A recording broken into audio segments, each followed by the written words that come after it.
Hey guys, welcome back to my channel. This video is going to be the best books that I read in 2018. I don't think none of them came out in 2018. They are all older books, but they are ones that I read for the first time last year. Last year I decided to keep track of my reading progress with this book journal thing. I gave up Goodreads a couple years ago. I don't keep track of my books on there, so having a way to remember all the books that I read has been great. So I've been just basically writing down the title, the author, when I read the book, what genre it is. Sometimes I'll write the basic premise, and then I will write my star rating for it. So based off of the books that I remembered to write down in here, I read 25 books through the year. I believe my number might be a little bit higher than that because since going through this, I have remembered a few books that I read that I didn't mark in here. So it's somewhere between 25 and 30, which is fine because I don't really care how many books I read. I care more about that I like them, I guess is what I'm trying to say. So anyway, I narrowed it down. I picked all of my 5-star rated books that I wrote in here, and I had a total of 8. Out of those 8 books, 4 were classics or modern classics, depending on how you want to categorize them, which I was really surprised by. I wouldn't consider myself a classics reader, but I think 4 classics being my favorite in one year is a pretty good thing, right? So yeah, 4 were classics and 4 were in the horror genre, which I was not surprised by. So let's go ahead and get into these books. The first one I want to talk about is Rebecca by Daphne du Maurier. I don't own a physical copy of this book. I listened to it from my library app, and I absolutely loved it. Loved it so much. I felt like I was going to like it. It's a book that's been on my radar for years. I love historical fiction, and I love what I believe to be ghostly type stories. I thought it was more of a ghost story than what it actually was. But it definitely is historical fiction, and it's set in England, one of my favorite settings for books. This book turned out to be more of a mystery thriller type book than a paranormal one, which was totally okay because it sucked me in. I felt like you would find out one thing and then you would have another question, and then you would find that out and then you would have another question, and so it kept me guessing and it kept me wanting to listen to it and find out what was the truth and what was going on. But yeah, it boils down to a woman who was, I guess, like destitute and really didn't have any options in life. She was working for a woman that she could not stand. A man sweeps in and rescues her and says he wants to marry her and brings her to his mansion, basically, called Manderley, and I just love the name of that. And once she gets there, she has to deal with the leftover effects of his dead wife. So yeah, I don't want to give too much away, but it was a fantastic book. Made me want to read a whole lot more Daphne du Maurier because I love her writing. And yeah, that was my number 1 favorite. My next favorite was Jane Eyre by Charlotte Bronte. I think I was really interested in this book because I think I kept seeing it in lists of, you know, if you like Rebecca, you would like Jane Eyre, or vice versa. Again, it's historical fiction. Again, it has a ghostly element to it. You kind of feel like it's going to be a ghost book, but it's really not. To me, it was a book of survival. Again, it's about a very poor girl who gets sent off to a boarding school, for lack of a better word. It's really a hellhole that she gets sent to, and she has to survive all of the awfulness of things that are going on there.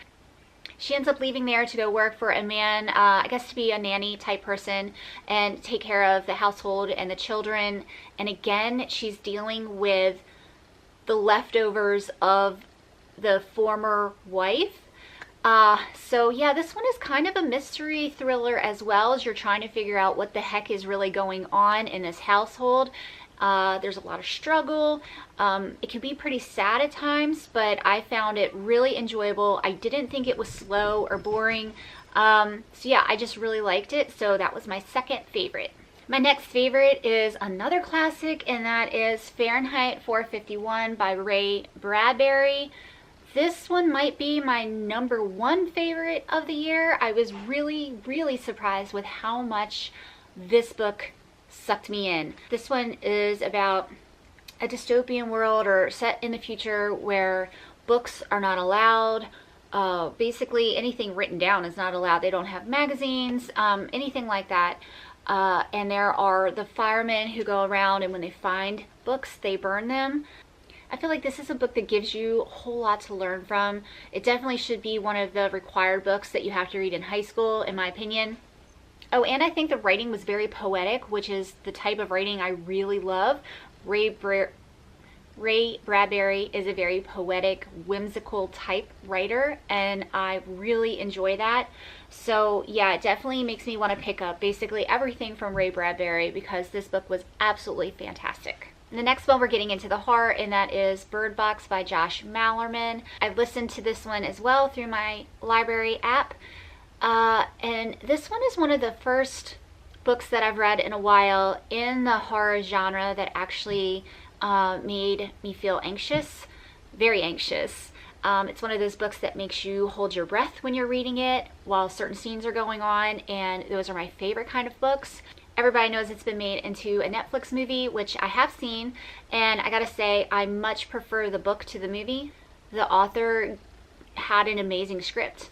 Like, he handed the director or whoever an amazing script, and I feel like if they had just followed the script, the movie would have been better. I think we all know what Bird Box is at this point, about, you know, there's something out in the world that if you see it, you go insane and you kill yourself. So yeah, I guess you would call it another apocalyptic style book with lots of really horrific things in it, and it was great. Next one I want to talk about is The Stand by Stephen King. Again, it's one that I listened to. I don't own a physical copy of it, but I feel like I need to. And it's classified in the horror genre, but to me it wasn't horror. To me it was more a story of adventure, survival, very, very character driven. I definitely had some characters that, like, I just loved so much, and I was rooting for them through the whole thing. I had characters that I absolutely hated. The book brought out a lot of emotions for me, which is great. So yeah, this one is basically the end of the world, and the Antichrist, or whatever you want to call him, comes back to Earth, and there's the good guys gathering and the bad guys gathering, and they have to travel across the states to have like their final battle. So that is a brief synopsis of it, but yeah, it's a huge chunker of a book, which again I would think would be drawn out and boring. Was not boring to me at all. I loved every minute of it. Next one is another horror. It is Cold Moon Over Babylon by Michael McDowell, and this one blew me away. This one is a typical haunting style horror story. It's a story of revenge. It's also character driven, where it's based around a small tight-knit family that you fall in love with and you care for, and when bad things happen, it rips your heart out. I was so emotionally distraught while reading this book. I had to put it down midway because I couldn't continue on. I was very upset, but I'm glad I picked it back up and I finished it. It was just really one of the best horror books I've ever read, and if you enjoy horror or ghostly type stories, I definitely recommend this one. This next one, I guess, would be in the horror genre somewhere. This one is The Man in the Picture by Susan Hill. It's called A Ghost Story.